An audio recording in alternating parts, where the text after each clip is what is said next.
అందరికీ నమస్కారం. నేను మీ అనంతరామ శర్మ. మనకి రాశి ఫలములు చూస్తూ ఉంటాము. ఎందుకు చూస్తాము అసలు రాశి ఫలాలు అంటే,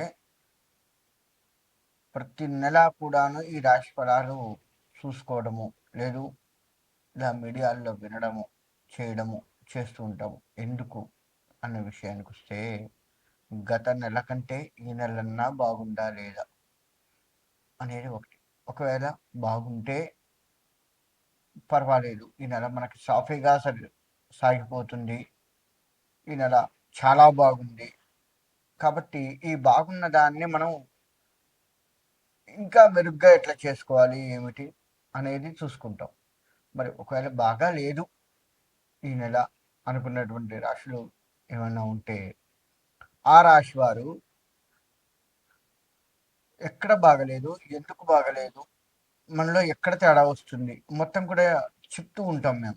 దేనివల్ల ఈ సంవత్సరం ఎక్కడ బాగుండట్లేదు, ఏం చేయటం వల్ల బాగుండట్లేదు అనేది కూడా కొన్ని చెప్పాల్సి వస్తుంటుంది.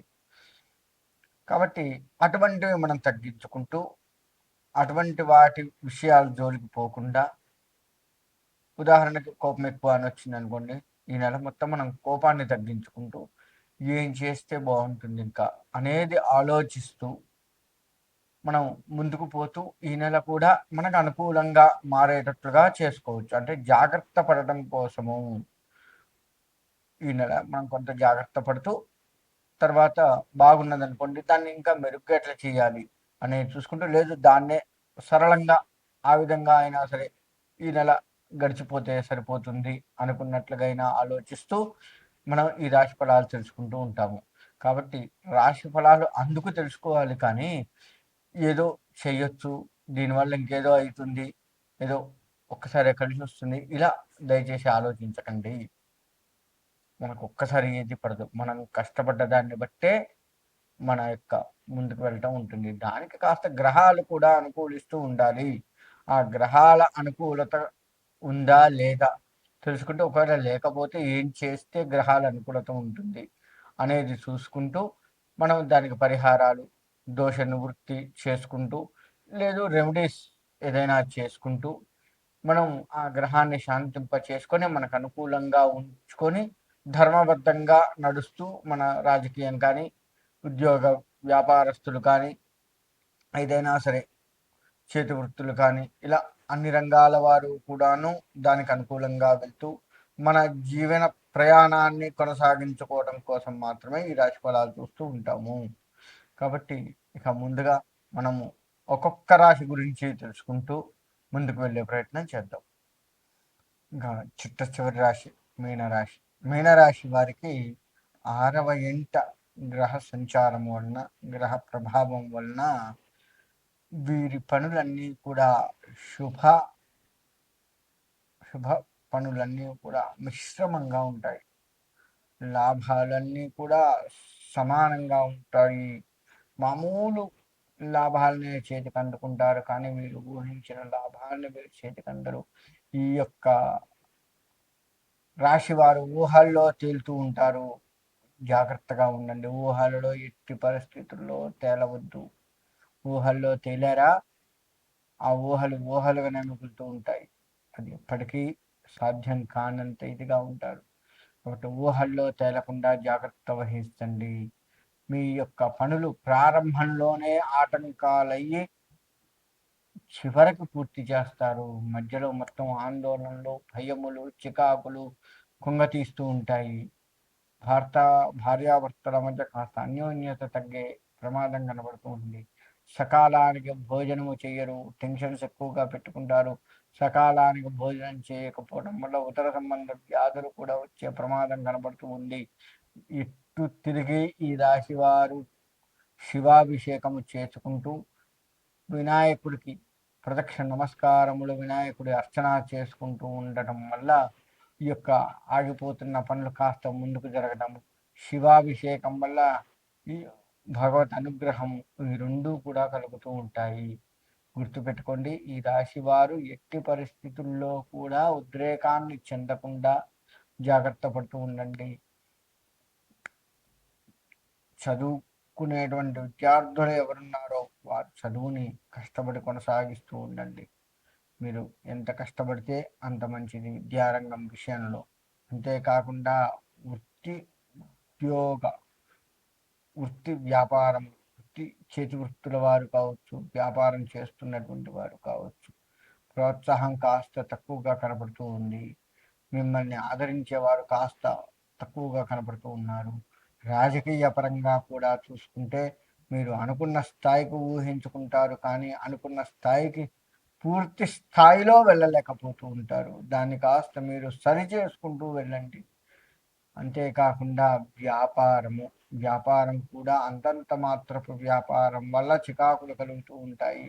ప్రతి దానికి మీరు చికాకు పడుతూ ఉంటారు. ఆ చికాకును కాస్త తగ్గించుకుంటూ ఉండండి. అంతేకాదు, మీరు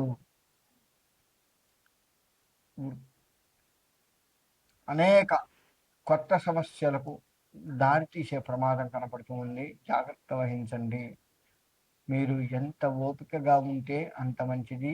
ఆదిత్యాది నవగ్రహాలకి జపము చేయించుకోండి. మీ జాతకరీత్యా ఏ గ్రహము బాగలేదో చూసుకొని దానికి కాస్త జపం అధికంగా చేయించండి. కొంత డబ్బు ఖర్చు అయినా పర్వాలేదు అని కనుక చేయించుకుంటే మీరు కాస్త ముందుకు వెళ్తే ఆస్కారం కనపడుతూ ఉంది. మీరు జపాలు కనుక చేయించుకోకుండా ఏం కాదులే ఇవన్నీ వస్తూనే ఉంటాయి అంటే మీరు ఎప్పటికీ అలానే ఉంటారు. ఈ నెల మొత్తం కూడా మీకు గడ్డు కాలం కాబట్టి ఈ నెల ప్రభావం వచ్చే నెల, వచ్చే నెలలో కూడా ఈ రాశి వారి యొక్క గడ్డు కాల పరిస్థితి తర్వాత కూడా పడే ఆస్కారం కనపడుతుంది. జాగరూకులై ఉండండి. మీరు ప్రతిదీ కూడా ఆచితూచి వ్యవహరించండి. కష్టం వచ్చిందని కుంగిపోవద్దు. గుర్తుపెట్టుకోండి. ఎక్కడా కూడా మనస్తాపానికి ఆస్కారం ఇవ్వకండి. అలా ఉన్నట్లయితే తప్పకుండా మీకు బాగుంటుంది. లేదు అంటే మిశ్రమ ఫలితాలు అయితే తప్పకుండా వస్తాయి. ఆటంకాలు జరుగుతూ ఉంటాయి. అందుకే వినాయకుడికి పూజ చేయమన్నది. చేస్తే చివరికల్లా మీకు ఆ పనులు, ఆటంకమైన పనులు ఆటంకంగా ఉండకుండా పూర్తి చేసే విధంగా, త్వరగా పూర్తి చేసే విధంగా స్వామివారు మిమ్మల్ని అనుగ్రహిస్తూ ఉంటాడు. గరిక వినాయకుడికి పెట్టండి. వీలుంటే బెల్లంతో అభిషేకం చేయించండి. వీలుంటే స్వామివారికి బెల్లము, అరటిపండ్లు, కొబ్బరికాయ ఇటువంటివి నివేదనలు చేస్తూ ఉండండి. మీ శక్తి కొలది వినాయకుడికి చేస్తూ ఉండండి. ఈశ్వరుడికి కూడా అంతే. మీ శక్తి కొలది చేస్తూ ఉండండి. హర హర మహాదేవ అని ఒక చెంబెడు నీళ్లు పోసినా సరే శివుడు అనుగ్రహిస్తాడు. కానీ మనస్ఫూర్తిగా పోయండి. బిల్వ దళాలు శివుడికి పెట్టండి. ఏకబిల్వం శివార్పణం అంటూ కనుక మీరు పెట్టినట్లయితే ఆ యొక్క బిల్వదళం మీరు పెట్టిన ఆ ఫలితం అమోఘంగా కనపడుతుంది. శివుడు మీ యొక్క కష్టములను లయం చేసుకొని మిమ్మల్ని ఉద్ధరించడానికి సిద్ధంగా ఉన్నాడు. కానీ మీరు ఏకాగ్రతగా మీరు ఆ శివుడికి అభిషేకం చేయడమే తదుపరి. మనస్ఫూర్తిగా కనుక మీరు ఏ పని చేసినా శివాభిషేకం కానీ ఎటువంటి మంచి పనికి ఏది ముందుకు వెళ్ళినా బాగుంటుంది. వినోదాల్లో పాల్గొంటూ ఉంటారు. చాలా చాలా బాగుంటుంది. కానీ దూర ప్రయాణాలు తొందరపడి చెయ్యకండి. అన్ని వృత్తుల వారికి కూడా చెప్తున్నాను. దూర ప్రయాణాలను తగ్గించుకుంటూ తప్పనిసరి చెయ్యవలసి వస్తే చెయ్యండి తప్ప అక్కడ కూడా జాగ్రత్త పడుతూ చేయండి. ఏ ఇబ్బంది ఉండదు. మీరు ఇప్పుడు నేను చెప్పిన జాగ్రత్తలన్నీ ఈ రాశివారు గనక చేసుకుంటూ ఉన్నట్లయితే ఈ రాశివారు కాస్త బాగుంటారు. ఈ రాశి వారికి అందరికీ కూడా శివానుగ్రహం కలగాలి అని చెప్పేసి కోరుకుంటూ సెలవు తీసుకుంటున్నాను. ద్వాదశ రాశుల వారికి చెప్పేది ఏంటయ్యా అంటే, నేను ఇప్పుడు చెప్పినట్లుగా మీరు పరిహారాలు చేసుకుంటూ మీ మీ రాశుల రీత్యా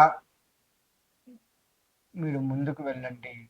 ఆ పరిహారాలు చేసుకోకపోతే నిజంగా ఇబ్బందులు వస్తాయి. అందులో ఎటువంటి సందేహం లేదు.